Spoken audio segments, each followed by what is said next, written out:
So hello everybody. आज के इस वीडियो में हम लोग करने वाले हैं William Shakespeare as a poet और उनके इम्पॉर्टेंट एमसीक्यूज को देखने वाले हैं जो कि मोस्ट ऑफ द एग्जाम्स में आपके पूछे जा सकते हैं। अगर आप यूजीसी नेट की तैयारी कर रहे हो, whether you are preparing for JKPSC या फिर बीपीएससी, स्पेशली ये जो फोकस्ड है जेकेपीएससी और बीपीएससी पे है। बट ऑब्वियसली क्योंकि इंग्लिश लिटरेचर बहुत सारे एग्जाम्स में पूछे जाते हैं तो ये आपके लिए फ़ायदेमंद होगा। एमसीक्यूज ये प्रैक्टिस सेट है। चलिए स्टार्ट करते हैं। पहला क्वेश्चन कहता है, जस्ट अ सेकंड। पहला क्वेश्चन कहता है कि which of the following describes the structure of Shakespearean sonnet. इसमें से कौन सा ऐसा स्ट्रक्चर है जो कि शेक्सपियरियन सोनेट को डिस्क्राइब करता है। अब देखो ये राइमिंग स्कीम बहुत बहुत ही इंपॉर्टेंट है। चाहे आप शेक्सपियर की राइमिंग स्कीम देख लो, स्पेंसरियन राइमिंग स्कीम देख लो, यहाँ सबसे क्वेश्चंस बनते हैं। तो ऑप्शन ए कह रहा है कि 14 लाइन्स आयम्बिक पेंटामीटर जिसका स्ट्रक्चर है A B A C D ई। ये तो होगा नहीं क्योंकि स्पेंसरियन सोनेट है। 12 लाइन्स तो होते नहीं है, 10 लाइन्स भी होते नहीं है, तो right answer would be C. A B C D E F G C is the right answer. Please रट लो आप, क्योंकि बहुत सारे एग्जाम्स में इस तरह के क्वेश्चंस पूछे जाते हैं। कहता है question number 2, to whom are the first 120 of Shakespearean sonnets generally addressed. 126 जो शेक्सपियर का सोनेट है वो किसको एड्रेस की गई है। तो option A the dark lady, option B the fair youth, option C Anne Hathaway, option D the earl of Southampton. तो right answer is the fair youth, B is the right answer. Fair youth को उन्होंने denote किया था। ठीक है, next question कहता है which sonnet begins with the famous line shall I compare thee to a summer's day. कौन सा ऐसा सोनेट है जिसमें सबसे फेमस लाइन है, स्टार्ट होता है। ओपनिंग लाइन और एंडिंग लाइन से क्वेश्चंस बहुत बनते हैं, या in between the lines, poetry के अंदर से in between the lines question पूछे जाते हैं जो भी इंपॉर्टेंट लाइंस होता है। तो option A sonnet 18, option B sonnet 116, option C sonnet 130, option D sonnet 29। तो राइट आंसर बहुत इजी है, 18 is the right answer. Shall I compare thee to summer's day when the art, मतलब इसको आप पढ़ना बहुत ही इंपॉर्टेंट है, इसको लाइन बाय लाइन पढ़ना, यहाँ के अंदर से क्वेश्चंस पूछे जा सकते हैं। नेक्स्ट कहता है कि द डार्क लेडी सोनेट्स 127 से लेके 152, वैसे 154 सोनेट्स हैं लेकिन 152 जो है सेम थीम को फॉलो करता है। तो ऑप्शन ए कहता है unrequited love and idealized beauty, option B platonic friendship and spiritual devotion, option C कहता है lust betrayal and obsession, option D कहता है political satire and social commentary. So what would be the right answer? It deals with lust betrayal and obsession, so C is the right answer. Now question number 5 कहता है कि what is the defining characteristic of the final two lines, the couplet जिसको कहते हैं, या of a Shakespearean sonnet. Shakespearean sonnet का जो final 2 line होता है, 2 लाइंस जो कपलेट में होता है, 12 के बाद जो 13 एंड 14th लाइन होते हैं जो कपलेट, उसको क्या कहते हैं, उसका कैरेक्टरिस्टिक्स क्या है। तो ऑप्शन ए कहता है कि they present a new idea unrelated to the rest of the sonnet, option B they provide a concluding thought or twist on the preceding lines, option C कहता है कि they introduce a new characters or settings, option D कहता है कि they are always written in different meters. So what would be the right answer? Option B is the right answer, they provide a concluding thought और a twist on the preceding lines. तो line 1 से लेके line 12 तक you will find कि वो question create करता रहता है ना, और फाइनली वो अपना आंसर देता है 13 और 14th लाइन में, है ना, कंक्लूड करता है एक तरह से सोनेट के अंदर। तो B is the right answer. Question number 6 कहता है कि let me not to the marriage of true minds amid impediments, this famous line is from which sonnet. Sonnet number 18, sonnet number 116, sonnet number 130 and sonnet number 20। So 118 तो हमने 18 sonnet तो पढ़ लिया, shall I compare thee to summer's day start होता है, तो right answer क्या हो गया? Answer B would be the right answer. ठीक है, 116 सोनेट। नेक्स्ट कहता है कि what is the central theme of sonnet 116। 116 number जो सोनेट है उसका सेंट्रल थीम क्या है? Fleeting nature of beauty, option B constancy and permanence of true love, option C the destructive power of time, option C the pain of separation. तो right answer होगा the constancy and permanence of true love, तो B is the right answer. Now question number 8 कहता है the 3 quatrains of Shakespearean sonnet typically serves to, जो 3 क्वार्टरन है पहले के वो क्या सर्व करता है, क्या रिप्रेजेंट करता है। तो ऑप्शन ए कहता है कि introduce a single unified idea or a problem. Option B, present three separate and unrelated issues. Option C, introduce and develop a main theme or argument. Option D कहते हैं conclude the poem's central conflict. So right answer would be option C, introduce कराता है ना, develop the main theme of the theme or the argument. जो शुरू के जो couplets शुरू के जो क्वार्टरन्स होते हैं उसमें यूजुअली क्वेश्चन या फिर आर्ग्यूमेंट की जाती है और बाद में उसके कंक्लूजन दी जाती है सोनेट्स के अंदर, है ना, स्पेशली शेक्सपियरियन सोनेट के अंदर. तो C is the right answer. Now question number 9 कहता है कि who is believed to be the dedicatee mister WH mention in the 1609 edition of Shakespearean sonnet. जब 1609 में शेक्सपियर का सोनेट पब्लिश हुई थी तो किसको डेडिकेट की गई थी? वैसे ये काफी एम्बिगुअस क्वेश्चन है बट स्टिल देखते हैं. कहते हैं कि William Herbert third earl of Pembroke, Henry Wriothesley third earl of Southampton. Option C, Walter Herbert a fictional character. Option D, William Harvey a contemporary doctor. तो इसका देखो राइट आंसर ये भी हो सकता है, ये भी हो सकता है, क्योंकि इनके जो दो लॉन्ग नैरेटिव पोम्स हैं, लॉन्ग नैरेटिव पोम्स हैं, उसमें डेडिकेशन इनका है, हेनरी वर्सली का है जो अर्ल ऑफ साउथहैम्पटन थे. लेकिन बहुत सारी बुक्स में ऐसा माना जाता है कि मे बी विलियम हर्बर्ट जो थे थर्ड अर्ल ऑफ पेम्ब्रोक, उनको इन्होंने डेडिकेट किया है. तो राइट आंसर हमेशा आप ई लगाना, लेकिन देखो बी भी राइट आंसर हो सकता है. तो मुझे नहीं लगता कि एग्जाम में दोनों ही ऑप्शंस आपको दिए जाएंगे, कोई एक ही ऑप्शन होगा. ठीक है, तो अगर एक ऑप्शन होगा तो अर्ल ऑफ पेम्ब्रोक में आपको टिक लगाना है. वैसे दोनों ही कभी कभी अलग अलग जगह पे दोनों को ही कंक्लूड किया जाता है, क्योंकि ये बहुत ही एम्बिगुअस क्वेश्चन है अपने आप में. नो वन नोज, क्योंकि सीधा का सीधा लिखा है WH को इन्होंने डिनोट किया है. तो WH में देखो वर्सली हेनरी भी आ सकते हैं या फिर विलियम हर्बर्ट भी आ सकते हैं, और हेनरी वर्सली जो हैं उनको ऑलरेडी ये डिनोट कर चुके हैं, डेडिकेट कर चुके हैं अपने दो लॉन्ग नैरेटिव पोम्स को, है ना. तो इसलिए राइट आंसर यूजुअली ए ही होगा, बट अगर ऑप्शन में बी होगा तो आप बी लगाना. क्लियर है. नाउ क्वेश्चन नंबर 10 कहते हैं कि in sonnet 130 Shakespeare pokes fun at the conventional love poetry of his time. Option A कहता है कि exaggerating his beloved's flaw to an absurd degree. Option B कह रहा है comparing his mistress to a goddess. Option C कह रहा है praising his mistress physical attributes to a straightforward manner. Option D कह रहा है claiming his mistress is more beautiful than the sun. जो 130 सोनेट है शेक्सपियर का, वो एक तरह से किस चीज को डिनोट कर रहा है, किस चीज को डिस्क्राइब कर रहा है ना. तो राइट आंसर होगा option number A, exaggerating his beloved's flaws to an absurd degree. अपनी बिलवेड के जो फ्लॉज हैं उसको एब्सर्ड डिग्री तक एग्जेजरेट कर रहा है, मतलब बढ़ा रहा है. ठीक है, एग्जेजरेशन करना. A is the right answer. Now 11, question number 11 कहता है कि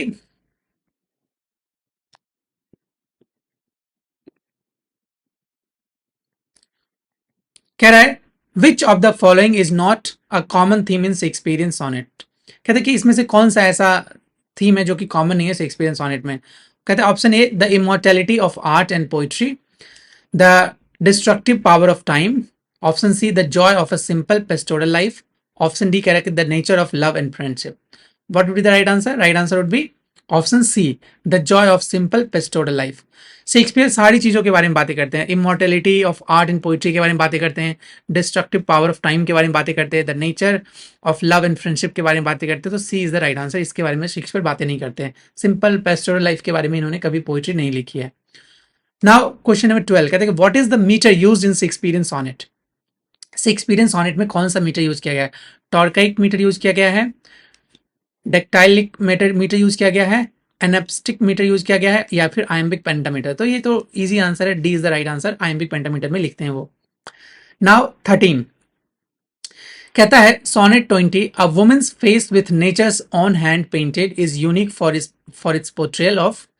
ये जो सोनेट 20 है, a woman's face with nature's on hand painted, ये फिर लाइन है. तो कहते हैं कि क्या किस चीज को डिनोट कराइए, इसका पोर्ट्रेयल क्या है. कहते हैं कि option A, an idealized female lover. Option B, a male friend with female beauty but lacking a woman's sexual organs. Option C, a love triangle between two men and a woman. Option D, an entirely spiritual love. What would be the right answer? Right answer would be B, a male friend with female beauty but lacking a woman's sexual organs. B is the right answer. Sonnet number 20 के अंदर. Sonnet 14 कहते हैं the term volta is a sonnet refers to, देखो बहुत बार question आ चुका है ये, the term volta is a sonnet refers to the, ये जो वोल्टा है उसकी मीनिंग क्या है बेसिकली ये पूछ रहा है। कहते हैं कि first two lines of the poem होते हैं, या फिर the turn of the shift in thought और argument, option C the final rhyming couplet को कहते हैं, या फिर option D the meter and rhyme of the poem. तो राइट आंसर होगा द टर्न और शिफ्ट इन थॉट और argument, B is the right answer. क्योंकि आप जितने भी सॉनेट्स पढ़ोगे उसके अंदर एक वोल्टा होता है, वोल्टा इज अ टर्न जहाँ पे आपके थॉट या फिर आर्ग्यूमेंट का टर्न होता है। अगर आप आर्ग्यूमेंट कर रहे हो तो वहां से आर्ग्यूमेंट के बाद आप आंसर देना शुरू कर देते हो, दिस इज व्हाट वोल्टा मीन्स। और यूजुअली हर सोनेट के अंदर ये आपको पाए जाएंगे। क्वेश्चन नंबर 15 कहता है कि in the sonnets of the fair youth what does Shakespeare often urge the young man to do. Sonnet मतलब अपने सोनेट्स में जितने भी फेयर यूथ को उन्होंने डिनोट किया है उसके अंदर शेक्सपियर क्या अर्ज करते हैं यंग मैन से। तो ऑप्शन ए कहते हैं कि pursue a career in the arts, option B marry and have children to preserve his beauty, option C travel and exotic island lands, option D engage in political activism. तो right answer is B. वो कहते हैं कि children करो मतलब preserve करो अपनी beauty को, मैरी मतलब शादी करो, बच्चे पैदा करो और अपनी ब्यूटी को प्रिजर्व करो, है ना। तो B is the right answer. Now question number 16 कहता है कि सोनेट नंबर 73 में the time of year thou mayst in me behold uses metaphor related to, ये जो सोनेट नंबर 73 है इसका जो लाइन है ओपनिंग लाइन है, the time of year thou mayst in me behold, है ना, वो समय जब मतलब उस ईयर के बारे में वो याद करते हैं जब उनका जो प्रेमी है वो उसकी तरफ देखता था, उनका जो फ्रेंड है, स्पेशली यहाँ पे फ्रेंड के बारे में बात की गई है, उसके फ्रेंड उसके आंखों में जब देखता था, है ना। तो option A a banquet feast, option B the changing season, the end of the day और dying fire, option C military campaign और option D a beautiful untouched landscape. किसके बारे में रिलेटेड है मेटाफर, जो ये जो मेटाफर यूज की गई है किसके बारे में है। तो right answer would be the changing season के बारे में, बी के बारे में, है ना, the changing seasons, the end of day and a dying fire. I think I have already explained this sonnet number 73 on my YouTube channel. You can watch that sonnet number 18, sonnet number 73 और एक और sonnet मैंने publish की थी अपने YouTube channel पे, you can watch those, मैं link को डिस्क्रिप्शन में डाल दूंगा। नाउ क्वेश्चन नंबर 17 कहता है कि which sonnet begins with the line when in disgrace with fortune and mains eyes, very beautiful sonnet. Sonnet number A का ऑप्शन है सोनेट 116, बी है सोनेट नंबर 29, सी है सोनेट नंबर 18, डी है sonnet number 130। So right answer would be sonnet number 29, B is the right answer. Next question कहता है the 1609 edition of Shakespearean sonnet was publish bye, जो 1609 ईस्वी में 1609 में Shakespeare के sonnet को पब्लिश की गई थी, तो किसके द्वारा पब्लिश की गई थी, रिचर्ड फील्ड के द्वारा, थॉमस थ्रोप के द्वारा, विलियम जैगट के द्वारा, या फिर John Heminges and Henry Condell के द्वारा। So the right answer would be Thomas Thorpe के द्वारा, बी के द्वारा। इवन शेक्सपियर से पूछा भी नहीं गया था, ये शेक्सपियर का सारे वर्क को कंपाइल करके इन्होंने पब्लिश कर दी। क्वेश्चन नंबर 19 कहता है कि Shakespeare's sonnets are often divided into three main groups: the fair youth, the dark lady, and the rival poet. Which sonnets primarily deal with the rival poets?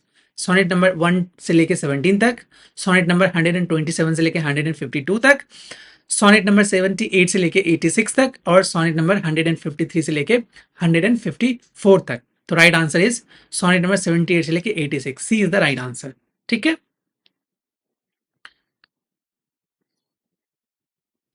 Now question number 20 कहता है कि which of the following lines from sonnet 18 is testament to the power of poetry.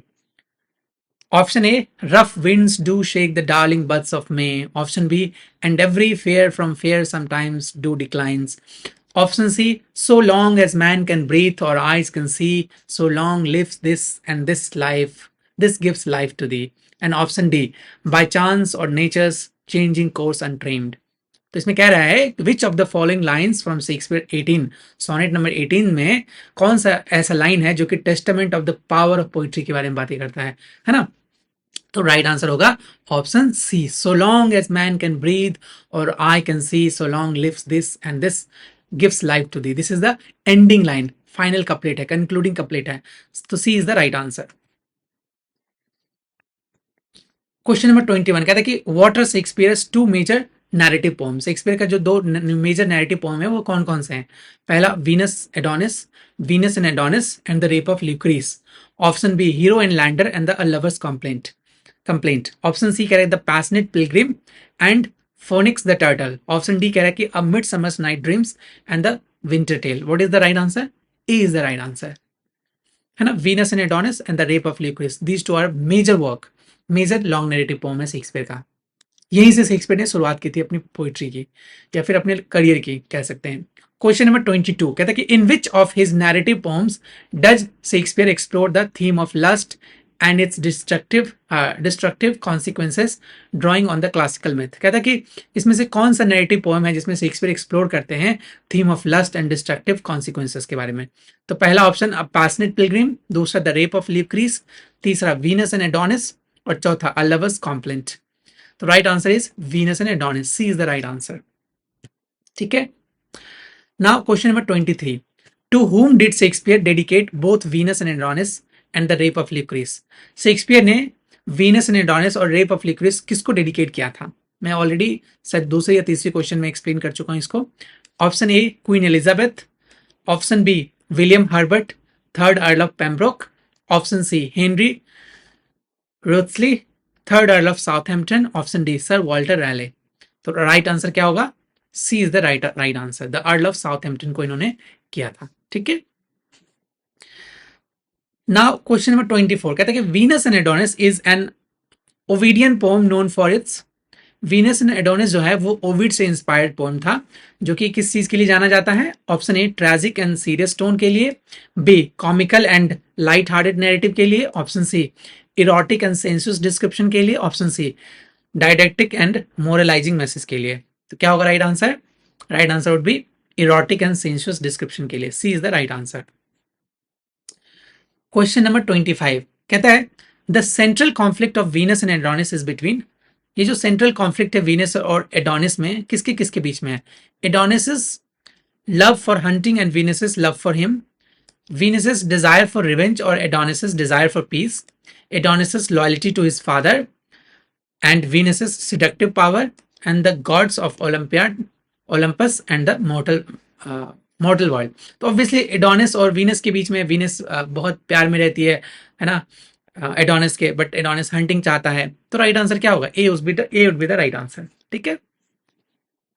Question number 26 कहता है कि which Shakespeare's narrative poem is tragic story of a Roman noble man who is raped and then committed suicide. कौन सा Shakespeare का narrative poem है जिसके अंदर tragic story है रोमन नोबल वुमेन का, जो कि जिसके साथ मतलब दुर्व्यवहार होता है and she commits suicide eventually. तो राइट आंसर होगा अ complaint, lover's complaint, the passionate pilgrim, the rape of Lucrece, the Venus. Easy है, नाम से टाइटल से पता चल रहा है, C is the right answer, है ना।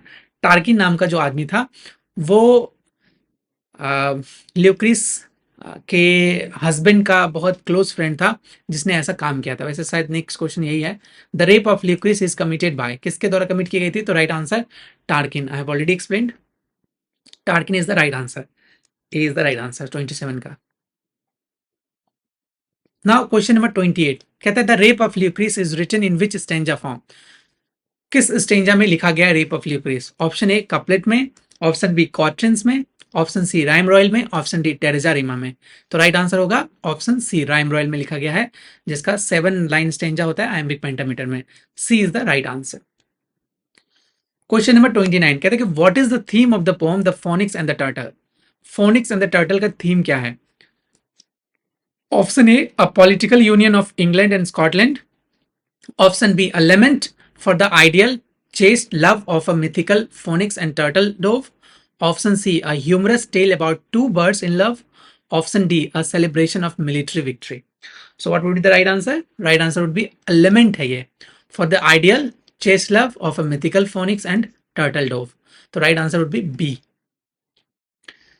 now question number 30 कहते हैं कि a lover's complaint is a poem that describes, A Lover's Complaint एक ऐसा पोम है जो क्या डिस्क्राइब करता है? ऑप्शन ए कहता है young woman's lament over her seduction and abandonment, option B a man's praise for his faithful lover, option C a dialogue between two stars cross lovers, option D कहता है कि a political protest in the form of a poem. So right answer would be A young woman's lament over her seduction and abandonment. तो option A is the right answer. Now question number 31 कहते हैं कि what is the name of the collection of poems some of which are likely not by Shakespeare that were published under his name in 1599. Option A, sonnets to sundry notes of music. Option B, the Passionate Pilgrim. Option C, the Phoenix and the Turtle. Option D, a lover's complaint. So right answer would be the passionate pilgrim, जो कि consider किया जाता है कि Shakespeare ने ही publish किया, but he might not have publish this poem, है ना. तो B is the right answer. ठीक है. Question number 32. Shakespeare's dramatic verse is primarily written in what form. Shakespeare का जो ड्रामेटिक वर्स है किस फॉर्म में लिखा गया है? फ्री वर्स में लिखा गया है, आयम्बिक पेंटामीटर, ब्लैंक वर्स, या फिर राइमिंग कपलेट्स में लिखे गए हैं. तो राइट आंसर होगा ब्लैंक वर्स में लिखे गए हैं. C is the right answer. Question number 33. The famous poem fear not more than heat of the sun is from which play. ये जो फेमस पोम है शेक्सपियर, देखो शेक्सपियर सिर्फ और सिर्फ पोइट्री सिर्फ पोम्स में नहीं लिखते हैं, बल्कि पोम के अलावा मतलब यूजुअली जैसे सॉनेट्स हो गए, लॉन्ग नेटिव पोम्स हो गए, बस इसी में शेक्सपियर के पोम्स नहीं मिलेंगे आपको इनके प्लेज के अंदर भी पोइट्री देखने को मिलता है. तो द फेमस पोम, ये जो फेमस पोम है वो शेक्सपियर के कौन से प्ले से ली गई है? Option A Macbeth, option B the Tempest, option C Cymbeline और ऑप्शन डी हैमलेट. तो राइट आंसर होगा ऑप्शन सी, सिबलियन से ली गई है. C is the right answer. Next कहता है कि what is the term for a rhyming couplet at the end of a dramatic scene which Shakespeare often used to signal its conclusion. Conclusion के लिए कौन सा राइमिंग कपलेट शेक्सपियर यूज करते हैं, है ना? उसका टर्म क्या है? And stop line, heroic couplet, feminine ending और इंजैबमेंट. इंजैबमेंट तो पता ही होगा आपको, कंटिन्यूएशन जो हो जाता है सेंटेंस का. क्या होगा right answer? Right answer would be heroic couplet. B is the right answer. Question number 35 कहते हैं कि full fathom 5 thy father's life. देखो एफ का यहाँ पे रिपीटेशन हो रहा है, ए का भी रिपीटेशन हो रहा है. वैसे यहाँ पे अलिट्रेशन का यूज किया गया है. Of his bones are coral made. These lines are from a song in which play? ये जो सॉन्ग है full fathom 5 father flies of his bones are coral made, देखो बहुत फेमस लाइन है. ये ओशियानिक स्टडीज में भी आप पढ़ सकते हो, ओशियानिक स्टडीज के अंदर भी पढ़ा जा सकता है, या फिर उसको कह लो ब्लू ह्यूमैनिटीज के अंदर, जहाँ पे ओशन के बारे में पढ़ी जाती है. तो ओशन कौन से प्ले में आता है? Midsummer's night dream, the tempest, twelfth night या एज यू लाइक इट. तो राइट आंसर होगा टेम्पेस्ट, भी. यहाँ पे एरियल कहता है, ये लाइन एरियल के द्वारा बोला गया लाइन है. Those are the pearl of his eyes, है ना, यही इसके बाद ही सेंटेंस में आता है. Full fathom 5 thy father's lies of his bones are coral made, those were the pearl of his eyes. बहुत फेमस लाइन है ये. Question number 36. Shakespeare's epitaph on his grave is in Stanford Avon includes a famous curse. What does it warn against? जो Shakespeare का epitaph है, मतलब जब कोई मर जाता है तो उसके ऊपर देखो कि ये इस तरह के डेथ के, मतलब जहाँ पे उनको बड़ी की जाती है उसके ऊपर देखो कि हाँ इस तरह से स्टोन रहता है, और उस स्टोन पे क्या लिखा हुआ है ये पूछ रहा है, और ये किस चीज़ के अगेंस्ट वॉर्न कर रहा है. कहते हैं कि stealing his manuscript, option B moving his bones, option C writing bad poetry, option C forgetting his place. तो राइट आंसर क्या होगा? Option B, moving his bones, है ना. बहुत फेमस लाइन है, कहते हैं कि मेरे बोन्स को मत हटाना, है ना. Here lies the Shakespeare. 36 का. 37. The poem on the king's going to Scotland is attributed to Shakespeare but is considered to be the doubtful authorship. What is the central theme of this poem. ये जो on the king's going to Scotland, ये जो poem है, ये obvious बात है उनके बहुत सारे वर्क्स ऐसे हैं जो डाउटफुल ऑथरशिप है, जिसके बारे में कहा नहीं जा सकता कि किसने पब्लिश करी है. तो इस वर्क का जो सेंट्रल थीम है वो क्या है? A plea for the peace between England and Scotland, a celebration of king James first journey to his native land, option C a criticism of king's policies, option D a lament for the death of the king's mother. तो right answer would be a celebration of King James the First journey to his native land. B is the right answer. ठीक है. Now कहता है question number 38. Which of the following is an example of well-known lyrical passages from one Shakespeare's play? To be or not to be, that is the question. It's a very famous line. The seven ages of man, speeches from as you like it, यहाँ पे जेक्स जो होता है character वो कहता है ये line. Option C friends, Romans, countryman, from Julius Caesar, या ऑल ऑफ द अबव। क्या होगा right answer? D is the right answer. ये सारे शेक्सपियर की लाइन ही है। क्वेश्चन नंबर 39 कहते हैं the verse in Shakespeare's play is most often spoken by which social class of characters. ये जो वर्सेस हैं शेक्सपियर के प्लेज में यूजुअली कौन से सोशल क्लास से बिलोंग करने वाले कैरेक्टर बोलते हैं? Commoners and the clowns, the lower class and the servants, the aristocracy and the noble characters, and option D the ghost and the supernatural beings. तो right answer होगा the aristocratic and noble characters. C is the right answer. जितने भी versus form use किए गए हैं चाहे iambic pentameter के अंदर, तो शेक्सपियर के प्लेज में, शेक्सपियर के ड्रामाज में वो एरिस्टोक्रेसी को डिनोट करता है, वो नोबल कैरेक्टर्स को डिनोट करता है, बिकॉज एरिस्टोक्रेटिक और noble characters they all were well educated. तो एजुकेशन और नॉन एजुकेटेड लोगों को डिफरेंस करने के लिए शेक्सपियर हमेशा वर्स का यूज करते थे एरिस्टोक्रेटिक लोगों को डिनोट करने के लिए। जब कोई एरिस्टोक्रेटिक कैरेक्टर बोलता था, जब कोई किंग या फिर क्वीन है ना, या फिर प्रिंसेस जब कोई बोलती थी, कैरेक्टर जब बोलता था, तो वो वर्स में लिखी जाती थी। और जो जैसे फूल हो गया, जो कमजोर लोग होते थे, जो सर्वेंट्स होते थे, जो वर्कर्स होते थे, है ना, उनका जो वर्स होता था वो वर्स फॉर्म में नहीं बल्कि वो सिंपल नॉन राइमिंग फॉर्म में लिखा जाता है, जिसको प्रोज फॉर्म भी बोलते हैं। ठीक है, नेक्स्ट क्वेश्चन कहते हैं question number 40 the phoenix and the turtle is metaphysical poem meaning its explores. ये जो फोनिक्स एंड टर्टल है which is a metaphysical poem, जिसकी मीनिंग जो क्या एक्सप्लोर करता है ये पोम? तो एक सोशल एंड पॉलिटिकल इश्यूज के बारे में, love, death and spiritual themes using complex metaphors, option C humorous and light hearted topics, option D the simple beauty of nature. What would be the right answer? Right answer होगा B, love, death, spiritual theme using complex metaphors. B is the right answer. Question number 41 कहते हैं what is a sonnet sequence. Sonnet sequence किसे कहते हैं? Sonnet तो पता ही है 14 line को बोलते हैं, लेकिन सोनेट सीक्वेंस किसको कहते हैं? Option A a group of plays written in verse, तो ये तो होगा ही नहीं, प्ले तो है नहीं ये। A series of sonnets on a single theme और address to a single person. Option C a collection of sonnets by different authors. Option D a book of sonnets written for a specific occasion. What would be the right answer? Option B is the right answer. Why? क्योंकि sonnet sequence जैसे एमोरिटी है,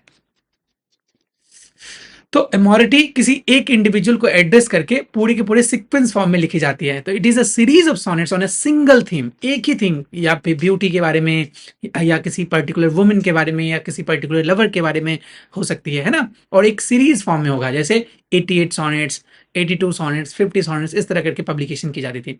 तो a series of sonnets on a single theme और address to a single person. B is the right answer. Question number 42 कहते हैं कि what poetic device involves the repetition of same vowel sound in a line of poetry. कौन सा poetic device है जिसके अंदर repetition of the same vowel sound होता है? एलिट्रेशन, एलिट्रेशन में तो कॉन्सोनेंट साउंड का होता है, assonance, consonance, anaphora. Right answer would be assonance. B is the right answer, 42 का बी। नाउ क्वेश्चन नंबर 43 कहता है कि a couplet is a two line stanza, what is quatrain. अगर कपलेट दो लाइन का स्टेंजा होता है तो कॉटन किसको कहते हैं? A 3 line stanza, a 4 line stanza, a 5 line stanza, and 8 line stanza. क्या होगा राइट आंसर? राइट आंसर होगा 4 लाइन स्टेंजा को कॉटन कहते हैं। ठीक है, now question number 44 Shakespeare's Shakespeare's use of enjambment refers to. Shakespeare जब इंजैबमेंट यूज करते हैं उसको क्या रेफर करते हैं? A line of poetry that ends with a comma और a period. Option B a line of poetry that has a pause in the middle. A line of the poetry whose meaning and rhyme continue into the next line. Option D, a line of poetry that rhymes with the line before it. Right answer would be a line of poetry whose meaning and rhyme continue into the next line. Enjambment उसी को कहते हैं, continuation होता है sentence का, एक sentence के बाद अगले सेंटेंस का कंटिन्यूअस हो जाता है अगले लाइन में, है ना। C is the right answer. Question number 45 what is an illusion. Illusion किसको कहते हैं? The use of humour to create something, humour का यूज करके कुछ नया क्रिएट करना। An indirect reference to a person, place, things और आइडिया ऑफ हिस्टोरिकल, कल्चरल और लिटरेरी सिग्निफिकेंस, या फिर एक तरह से इनडायरेक्ट रेफरेंस है किसी पर्सन का, प्लेस का, थिंग का, या आइडिया ऑफ हिस्टोरिकल ट्रूथ का, या फिर कल्चर का, या फिर कहते हैं कि an over the top exaggeration for emphasis, या फिर बहुत सारा एग्जैजरेशन करना। Option D, the repetition of the same sound at the beginning of the words. तो क्या होगा right answer? Right answer would be an indirect reference to a person, place, things और ideal historical. तो B is the right answer. Allusion उसी को कहते हैं, एक इनडायरेक्ट रेफरेंस देना, प्लेस का, थिंग्स का। Question number 46, what is the purpose of the rhyme scheme in Shakespearean sonnet? Shakespearean sonnet का जो पर्पस है राइमिंग स्कीम का वो क्या है? To make the poem sound like a song, to create a pleasing musical quality and structure the argument, to confuse the reader, to make the poem easier to memorise. ये दोनों तो होगा ही नहीं, option सही लग जाता है, ये दोनों होगा नहीं। तो राइट आंसर क्या होगा? 46 का option B is the right answer, to create a pleasing musical quality and to structure the argument. B is the right answer. Now, question number 47. The use of a specific image or symbol that stands for an idea or quality is called metaphor, simile, symbolism, personification. कहते हैं the use of a specific image or symbol that stands for an idea or quality, किसी idea और quality को express करता हो, क्या होता है राइट आंसर 47 का? सिम्बॉलिज्म ना, सिम्बॉलिज्म, सिम्बॉलिक होता है। मेटाफर सिमिली तो बहुत ईजी है, पर्सोनिफिकेशन भी ईजी है ना। इन एनिमेट ऑब्जेक्ट को जब हम ह्यूमन की क्वालिटी दे देते हैं उसको पर्सोनिफिकेशन कहते हैं। मेटाफर पता ही है कि जब हम दो अनडिफरेंट अनरिलेटेड चीज़ों को कंपेयर करते हैं, और सिमिली में बस एज का लाइक करके कंपेयर, एज या फिर लाइक करके कंपेरिजन करते हैं, है ना। नाउ क्वेश्चन नंबर 48 कहते हैं कि when Shakespeare gives human qualities to an inanimate object और an abstract idea, this is known as. ये तो अभी मैंने एग्जाम्पल के एक्सप्लेन कर दिया। मेटोनमी है, सिनेक्टिकी है, पर्सोनिफिकेशन या फिर आयरनी है। तो राइट आंसर सी, पर्सोनिफिकेशन, है ना। इनएनिमेट ऑब्जेक्ट के अंदर ह्यूमन की क्वालिटी दे देना, एब्स्ट्रैक्ट आइडियाज, है ना, तो उसी को बोलते हैं पर्सोनिफिकेशन, पर्सोनिफाई कर देना। जैसे if you want me to give you an example, I can give you the example. जैसे सपोज अगर मैंने बोला, ये मेरे खुद का पोम है, उसके अंदर से मैं बोल रहा हूँ, I saw a wild rose the other day, smiling, tilting, trailing down the cobble pathway. Now here, this wild rose is smiling, tilting, trailing down the cobble. All the human qualities. Smile करना, तो जो wild रोज है वो तो smile नहीं कर सकता ना, स्माइल तो ह्यूमन करता है, लेकिन मैंने उस वाइल्ड रोज को स्माइलिंग बोल दिया, टिल्टिंग बोल दिया, मतलब लहरा के चलना, trailing down the cobble path. वैसे you can read my poems on my social medias, या मैंने बुक भी पब्लिश की थी 2019 में, poetry collection. You can check it out on Amazon और Flipkart, any way you want. I don't know whether it's available right now और not, but 2019 में मैंने पब्लिश करी थी, तो उसी में से एक ये पोम था, wild rose. I saw a wild rose smiling, tilting, trailing down the cobble pathway, luminescent and innocently pretty, coquetous damsel obvious of her beauty. This was the opening line of that poem. It's a very beautiful poem. Anyway, now next question number 49 कहता है कि but thy eternal summer shall not fade, what poetic device is used in the phrase eternal summer? ये जो sentence है by the eternal summer shall not fade away, ये sonnet number 18 का है। इसमें इटर्नल समर क्या रिप्रेजेंट कर रहा है, या कौन सी पोएटिक डिवाइसेस यूज की गई है इसमें? ऑक्सीमोरोन, हाइपरबली, मेटाफर या फिर अल्यूजन? क्या होगा right answer? Right answer would be metaphor, C होगा ना। But the eternal summer shall not fade away, जो तुम्हारा इटर्नल समर है वो कभी फेड नहीं होगा, because you are more beautiful than the summer itself, है ना। He can not even describe the beauty that he or she possesses, है ना। उसके फ्रेंड के बारे में वो कह रहा है। क्वेश्चन नंबर 50 कहते हैं what is iambic pentameter? A line of poetry with 10 syllable with an unstressed syllable followed by a stressed syllable of 5 times. Iambic pentameter में क्या होता है, एक अनस्ट्रेस सिलेबल होगा और एक स्ट्रेस सिलेबल होगा।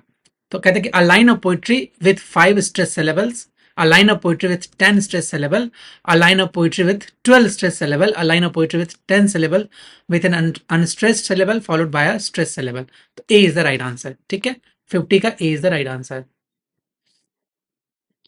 Now 51, question number 51 कहता है in sonnet 15 when I considered everything that grows, Shakespeare focuses on which major theme? Sonnet 15 के अंदर जब शेक्सपियर कहते हैं when I considered everything that grows, हर वो चीज जो बढ़ता है, मतलब इसका फोकस क्या था, उनका major theme the immortality of fame, the fleeting of human life, the beauty of the natural world, option D the political climate of the time. तो राइट आंसर क्या होगा, the fleeting of human life, है ना, समय के साथ बढ़ता जाता है, फ्लीटिंग, ह्यूमन लाइफ बहुत फ्लीटिंग है ना, it might end any time, you never know. Question number 52 कहते हैं कि the rival poet is often thought to be competitor of Shakespeare for patronage. Who are the most likely candidates? Rival poets में जो competitor है वो कौन कौन सा हो सकता है? तो कहते हैं कि Christopher Marlowe and Ben Jonson, Edmund Spenser and Philip Sidney, George Chapman and Gervase Markham, option D all of the above have been suggested. क्या होगा right answer? Right answer is George Chapman and Gervase Markham. C is the right answer. Question number 53 कहते हैं कि in which sonnet does Shakespeare confess to his lover that he has been unfaithful? कौन सा ऐसा Shakespeare का sonnet है जिसमें Shakespeare confess करते हैं अपने लवर से that he has been unfaithful? Sonnet number 130, sonnet number 110, sonnet number 18 and sonnet number 116। क्या होगा right answer? Right answer would be 110, sonnet number 110. B is the right answer. Question number 54 कहते हैं कि what is the central message of sonnet 138 when my love swears that she is made of truth? है ना, central message क्या है 130 sonnets में जब Shakespeare कहते हैं when my love swears, है ना, जब मेरी प्रेमिका या जब मेरी प्रेमिका स्वेयर करती है ना that she is made of truth, है ना, वो ट्रुथ से बनी हुई है, तो उसमें क्या करें, एक ह्यूमरस और ironic acceptance of mutual deceit in love, या फिर a sincere belief in the honesty of his lover, option C a bitter condemnation of his lover's lies, option D a philosophical reflection of the natures of truth. क्या होगा right answer? Right answer would be a humorous and ironic action. नाम से पता चल रहा है when someone says I am made of truth which means which is likely to be untrue, क्योंकि जब कोई कहता है कि मैं बहुत ट्रूथ हूँ, मैं बहुत सत्य हूँ, what ever I am saying is true, है ना, आई नेवर लाई, तो ये सारी की सारी चीजें झूठ होती है, तो एक तरह से आयरॉनिक एक्सेप्टेंस है म्यूचुअल डिसीट इन लव का, तो A is the right answer, है ना। वैसे भी अगर जब कोई बहुत बार बोले ना कि वो बहुत ट्रू है अपनी लवर से, उसने कभी चीट नहीं किया, उसने कभी ऐसा नहीं किया, अगर बार बार रिपीटेशन में अपने आप को एक्सप्लेन करने की कोशिश करे, तो you should know at that time कि they are the cheater ones, they are the deceit ones, है ना, यू यूजुअली ऐसा होता है, I am not saying 100% true है। नाउ क्वेश्चन नंबर 55 कहते हैं कि सोनेट नंबर 129, ये जो टीएच है, expense of the spirit in the waste of the same, the expense of the spirit in a waste of shame is a powerful condemnation of what? Option A, the pursuit of wealth and material goods, option B, lust and its aftermath, option C, political corruption, option D, the sin of a pride. Right answer would be the lust and its aftermath. B is the right answer. Now question number 56 कहते हैं कि in sonnet 20 the speaker's mood of despair is lifted by the thought of his what?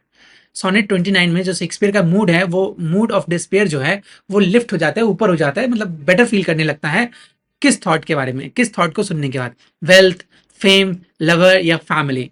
क्या होगा right answer? Right answer would B lover के बारे में, है ना, when he thinks about him, when he looks at him, है ना, तो उसका जितनी भी चीजें ना, वो इवन किंग्स के भी, वो कहता है लास्ट में कि मैं किंग से भी ज्यादा एलिवेटेड फील करता हूँ, वो अपनी ये जो फीलिंग्स है ना, वो किंग से भी शेयर नहीं कर सकता। This was what he says at the end. Now question number 57 the tone of the sonnets address to the fair youth often shifts from, ये जो टोन है जो कि एड्रेस किया गया फेयर यूथ को, ये कहाँ से कहाँ शिफ्ट होता है, मतलब कैसे शिफ्ट होता है? तो कहते हैं कि अप्रेज टू कंडेमनेशन, प्रेज होता है कंडेमनेशन का, idealised admiration to deep friendship and its time of betrayal, option C lust to platonic affection, option D comedy to tragedy. क्या होगा राइट आंसर? राइट आंसर होगा idealised admiration to deep friendship and at times betrayal, तो B is the right answer.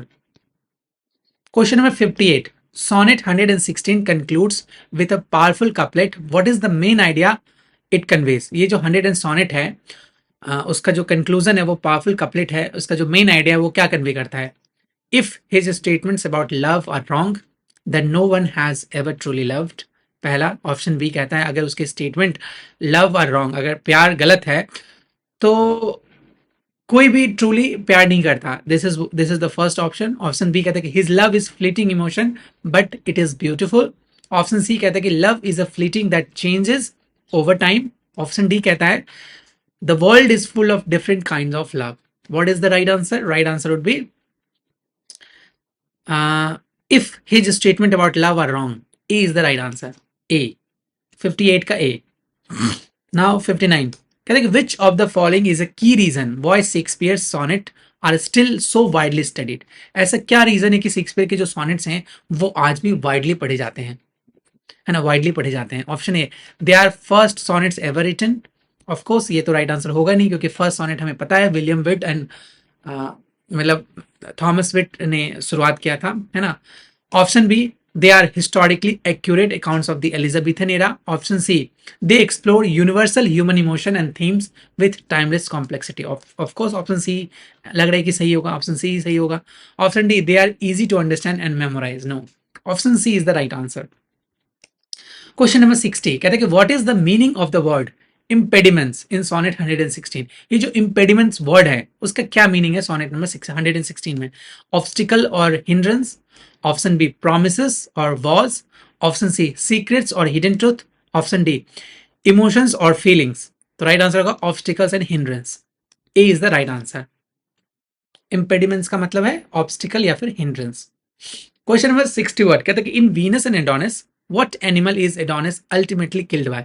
Venus and Adonis में जो Adonis है वो कौन से जानवर के द्वारा मारा जाता है? बिकॉज ही लव्स हंटिंग ना, वो अपनी मतलब वो वीनस को छोड़ देता है। वीनस कोशिश करती है किसी तरीके से एडोनिस उसके प्यार में आ जाए, बट एडोनिस आता नहीं, क्योंकि Adonis is I don't know weather he was virtuous और नॉट, बट वो हंटिंग के लिए बहुत ज्यादा वो प्रेरित होता है, तो उसे हंटिंग करने जाता है। तो किससे मारा जाता है? बोर से, लायन से, बियर से, स्टैंग से।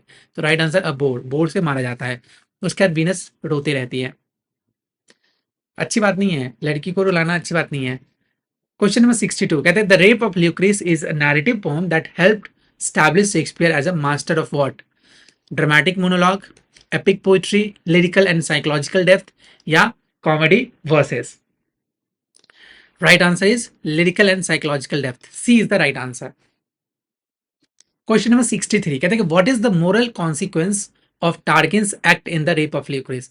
ये जो टार्किन है ना, उसका मोरल कॉन्सिक्वेंसेस क्या होता है? He is celebrated as a hero, he leads to the overthrow of Roman monarchy and the establishment of the republic, he is exiled to Greece, or he is forgiven by Lucrece's husband। 63 का right answer क्या होगा? It leads to the overthrow of Roman monarchy. B is the right answer. वैसे भी देखो, खैर इस पे मैंने वीडियोस बनाए थे ऑलरेडी, लेकिन जैसा टाइटल सजेस्ट करता है, किसी ने मुझ पे स्ट्राइक कर दिया था, है ना, कि ये सेक्सुअल कंटेंट है। अब बताओ, अब द रेप ऑफ ल्यूक्रीस में मैं क्या स्टोरी बताता? आई डोंट नो किस तरह के लोग होते हैं, लिटरेचर को कभी पढ़े नहीं है। तो एनीवे, इसको पढ़ना, इसकी समरी पढ़ना, एग्जाम में क्वेश्चंस पूछे जा सकते हैं। वैसे आई have already made multiple MCQs on this, जो भी इंपॉर्टेंट मुझे लगा एमसीक्यूज मैंने बना दिए। नाउ क्वेश्चन नंबर 64 कहते हैं कि the style of Venus and Adonis is often described as. ये जो स्टाइल है वीनस एंड एडोनिस का, वो ऑफन किस तरह से डिस्क्राइब किया गया है? पेस्टोरल एंड जनरल, जेंटल, या फिर stark and unadorned? Option C, ornate, mythological and highly decorative। Option D, simple and allegorical. What would be the right answer?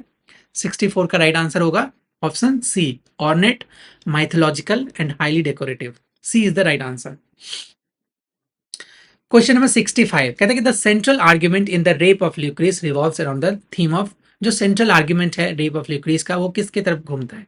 Honour, lust and political power, love, betrayal and forgiveness. Option C, super natural and fate. Option D, war and peace. ये दोनों तो होगा नहीं, तो right answer क्या होगा? A is the right answer, honour, lust and political power. Now question number 66, what is the stanza form of Venus and Adonis? Venus और Adonis जो वर्क है उसका स्टेंजा क्या है, किस तरह से लिखा गया है? राइमिंग स्कीम क्या, मतलब स्टेंजा का फॉर्म क्या है? राइम रॉयल में लिखा गया है, ओटावा रिमा में लिखा गया है, 6 लाइन स्टेंजा जिसको सिस्टेट कहते हैं, आयम्बिक पेंटामीटर में लिखा गया जिसकी राइम स्कीम ABA है, या फिर स्पेंजेरियन स्टेंजा में लिखा गया है? राइट आंसर क्या होगा? 6 लाइन स्टेंजा में लिखा गया है। C is the right answer. Question number 67 कहता है how does Lucrece react to her assault in the poem. Lucrece किस तरह से रिएक्ट करती है अपने एसल्ट का पोम के अंदर। She seeks to immediate revenge on Tarquin, she hides her shame and tries to move on, she writes a letter to her husband and father and then takes her own life, and she goes to a Roman senate to plead her case. तो C is the right answer. अगर आपने पढ़ा होगा ये work तो right answer होगा सी। वो अपने हस्बैंड को लेटर लिखती है, अपने फादर को लेटर लिखती है और उसके बाद she commits suicide. Now question number 68 कहते हैं कि what is the mythological basis of Venus and Adonis. Venus और एडोनिस के अंदर माइथोलॉजिकल बेसिस क्या है? स्टोरी फ्रॉम बाइबल है, अ टेल फ्रॉम ओविड्स मेटामॉर्फोसिस है, अ ग्रीक ट्रेजेडी है, या फिर अ केल्टिक मिथ है। क्या होगा right answer? Right answer is tale from Ovid's Metamorphosis. B is the right answer. Now question number 69 कहता है a lover's complaint is often seen as a companion piece to which other Shakespearean work. Lover's complaint जो है वो companion piece देखा गया Shakespeare के कौन से अदर वर्क का? रेप ऑफ ल्यूक्रीस का, वीनस एंड एडोनिस का, द फोनिक्स एंड टर्टल का, या फिर उनके सोनेट्स का। तो राइट आंसर होगा सोनेट्स का। D is the right answer. Now question number 70 कहता है the speaker in a lover's complaint is a lover's complaint का जो स्पीकर है वो कौन है? Young man lamenting his love है, young woman who has been seduced है, C elderly man reflecting his own life है, या फिर option D a poet's offering advice to a young lover. क्या है right answer? Right answer is B, young woman है who has been seduced। तो B is the right answer. Question number 70 का B is the right answer. ना question number 71 कहते हैं कि what is a major characteristics of the Renaissance period that heavily influenced by Shakespeare's poetry. Option A a focus on religious dogma and asceticism. Option B, a revival of classical learning and an emphasis of human potential. Option C, a complete rejection of traditional forms of art. Option D, a focus on scientific discovery over art. तो right answer होगा a revival of classical learning and an emphasis on human potential. B is the right answer. ठीक है। Now question number 72 कहता है the poet in Shakespeare sonnet is often seen as a stand in for.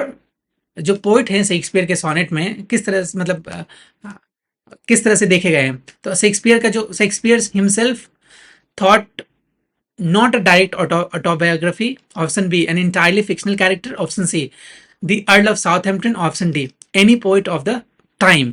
तो right answer would be Shakespeare himself though not direct autobiography. तो A is the right answer. Question number 73 कहता है what is the meaning of the poetic term epigram? जो poetic term epigram है उसके meaning क्या है?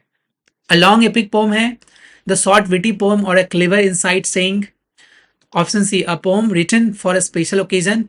Option D, a poem written in a foreign language. तो right answer होगा option B, a short witty poem और a clever insightful saying. B is the right answer. Epigram का मतलब है विटी होनी चाहिए, क्लेवर इंसाइटफुल सेइंग। ठीक है।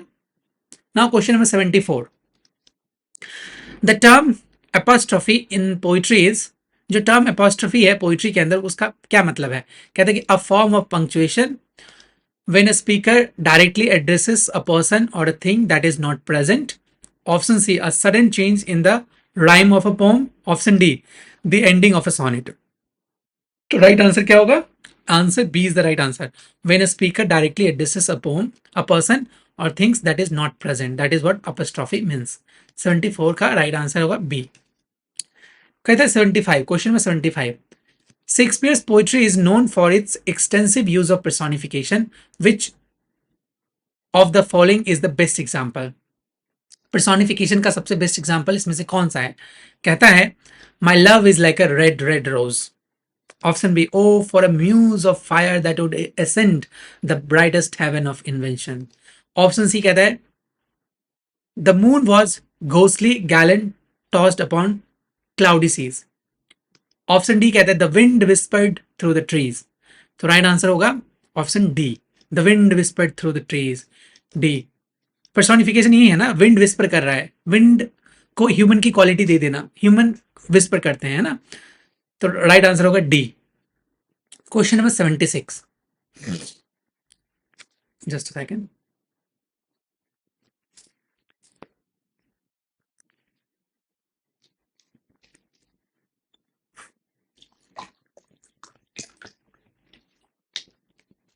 आई होप ये जितने भी एमसीक्यूज हैं वो काफ़ी, I don't just hope, I think it will definitely help you, क्योंकि ये सारे इंपॉर्टेंट क्वेश्चंस मैंने बनाए हैं और मैंने कोशिश किया कि शेक्सपियर से रिलेटेड जितनी भी इंपॉर्टेंट चीज़ें हैं, इंपॉर्टेंट डिटेल्स हैं, है ना, ताकि आपको इस क्वेश्चन के माध्यम से आपके जितने भी क्वेरीज होंगे वो सारे के सारे क्लियर हो जाएंगे.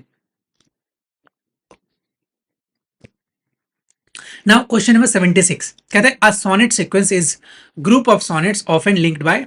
ये जो सोनेट सीक्वेंस है उसको ग्रुप ऑफ सोनेट किस चीज से लिंक्ड होता है? पहला अ कॉमन राइम स्कीम से, अ शेयर्ड नैरेटिव थीम और कैरेक्टर से, the same number of line से, option D the same poetic meter से. तो राइट आंसर होगा option B, a shared narrative theme और कैरेक्टर से.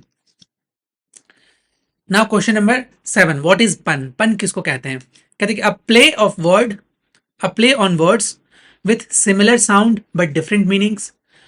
A long narrative poem about heroic figure, ये तो होना नहीं है, ऑप्शन ए सही लग रहा है. A poem that makes fun of a serious object. A metaphor that runs throughout the entire poem. तो राइट आंसर होगा सिमिलर साउंडिंग वर्ड होता है उसी को पन कहते हैं, तो A is the right answer.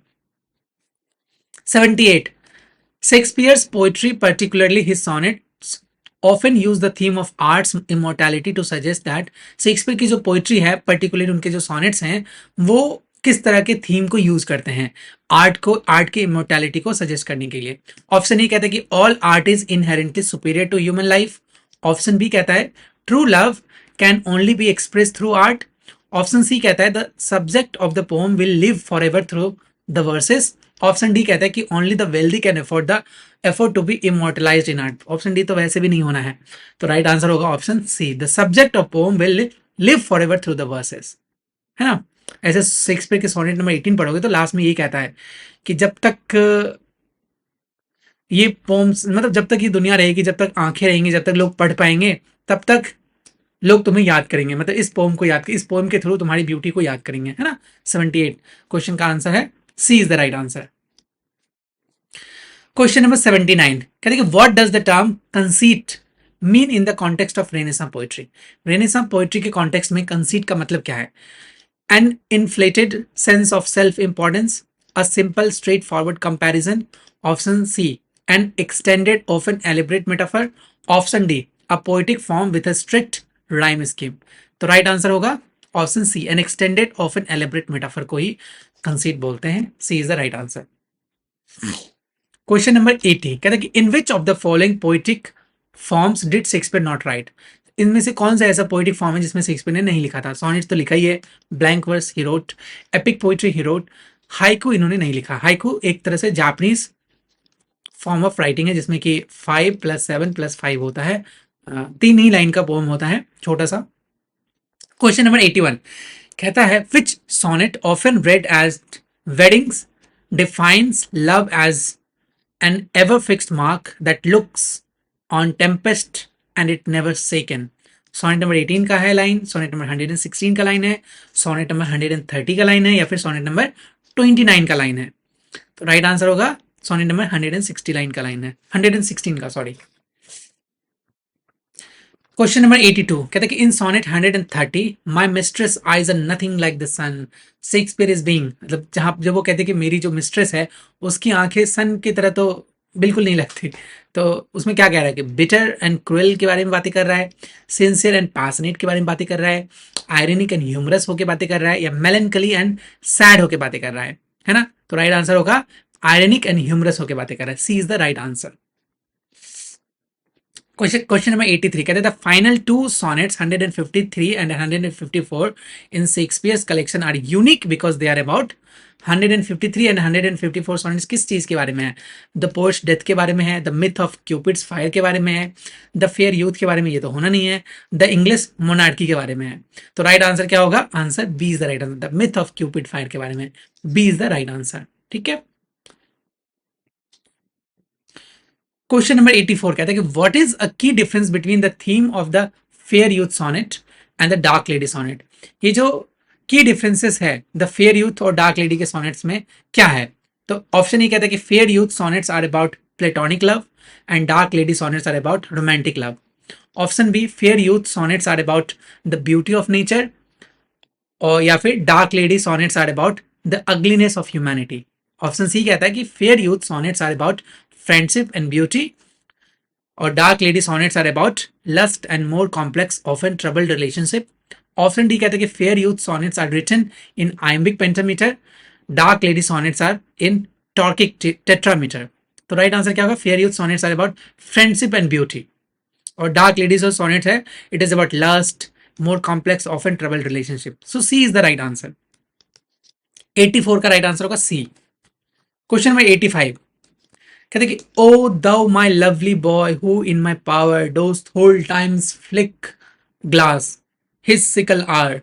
This line from sonnet 126 is notable for being the only sonnet in the sequence to be written in prose, B, a poem of 12 lines instead of 14 lines, indicating a conclusion of the fair youth sequence.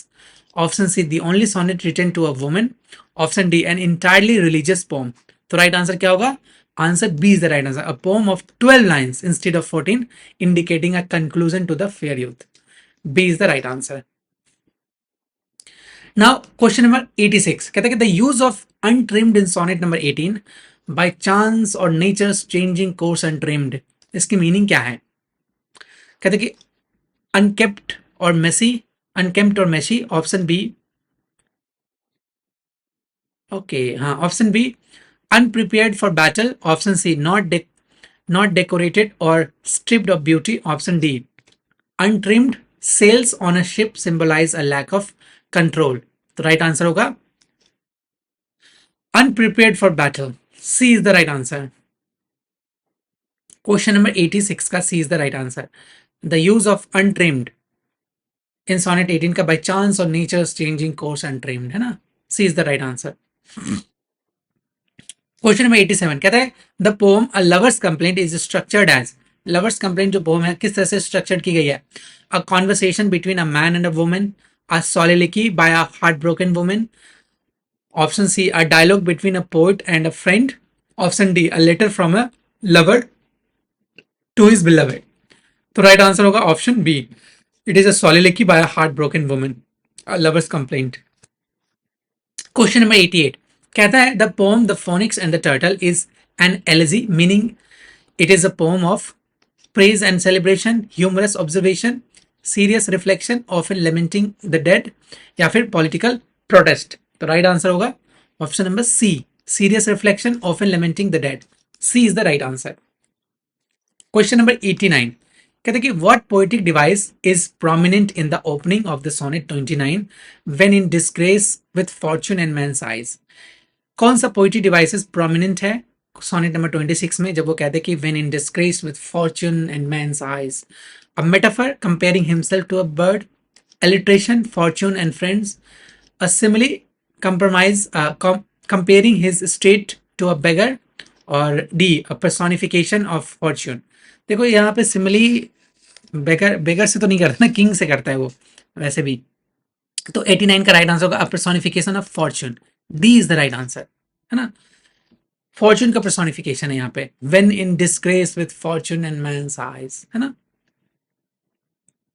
Next कहता है question number 90 Shakespeare's poem often, इसका right answer D है, D. Question number 90 कहता है Shakespeare's poem often contain a strong element of carpe diem. What does this Latin phrase means? Carpe diem का मतलब seize the day होता है, नॉर्मल है. जितने भी आप मेटाफिजिकल पोइट्री पढ़ोगे, कैविलियर पोइट्री पढ़ोगे, सब में seize the day carpe diem का यूज किया गया है. Love is eternal. Option B, seize the day. B is the right answer. Question number 91 कहते हैं कि Shakespeare's reputation as a poet was solidified long before his fame as a playwright, largely due to the publication of his sonnets, the popularity of his narrative poems specially Venus and Adonis. Option C, the success of poems performed at court. Option D, his works with Ben Jonson. तो right answer क्या होगा?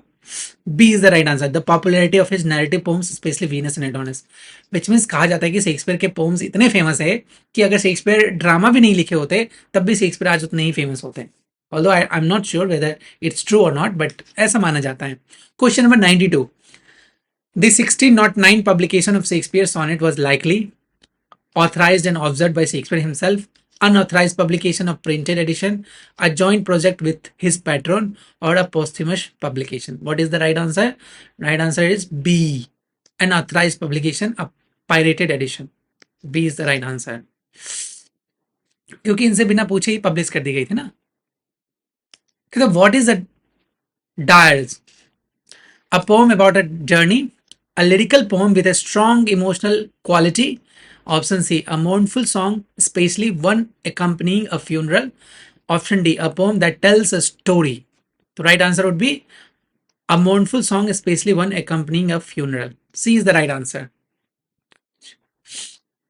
Question number 94. The phoenix and the turtle is often interpreted as an allegory for. ये जो phoenix and turtle है, ये often interpret किया जाता है किस तरह की allegory? A union of England and Scotland, the ideal love between the man and a woman, the death of Elizabeth I, or the struggle between good and evil. The right answer would be the ideal love between man and woman. B is the right answer. Question number 95. कहते हैं कि how did Shakespeare's poem, particularly his sonnets, influence later poets? They were largely ignored. They were established the Shakespearean sonnet from a major tradition. They led to a decline in. ये भी नहीं होगा, ये भी नहीं लग ही नहीं रहा है.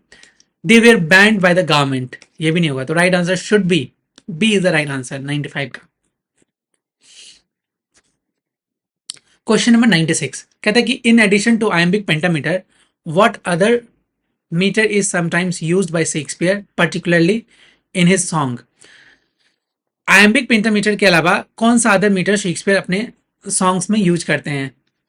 एनेप्टिक ट्राइमीटर, टॉर्काइक टेट्रामीटर, है ना, डेक्टाइल हेक्सामीटर और स्पॉन्डाइक डायमीटर. तो राइट आंसर होगा trochaic tetrameter. B is the right answer, है ना. 96 का B.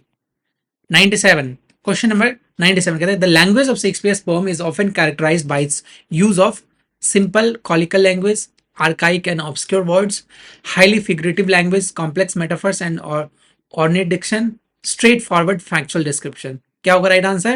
Right answer should be highly figurative language, complex metaphors and ornate diction. C is the right answer. Now question number 98. कहता है the term poetic justice is often associated with Shakespeare's plays, but what does it mean? ये जो poetic justice है Shakespeare के play से often associated की जाती है, इसका मतलब क्या है? A system of law for poets.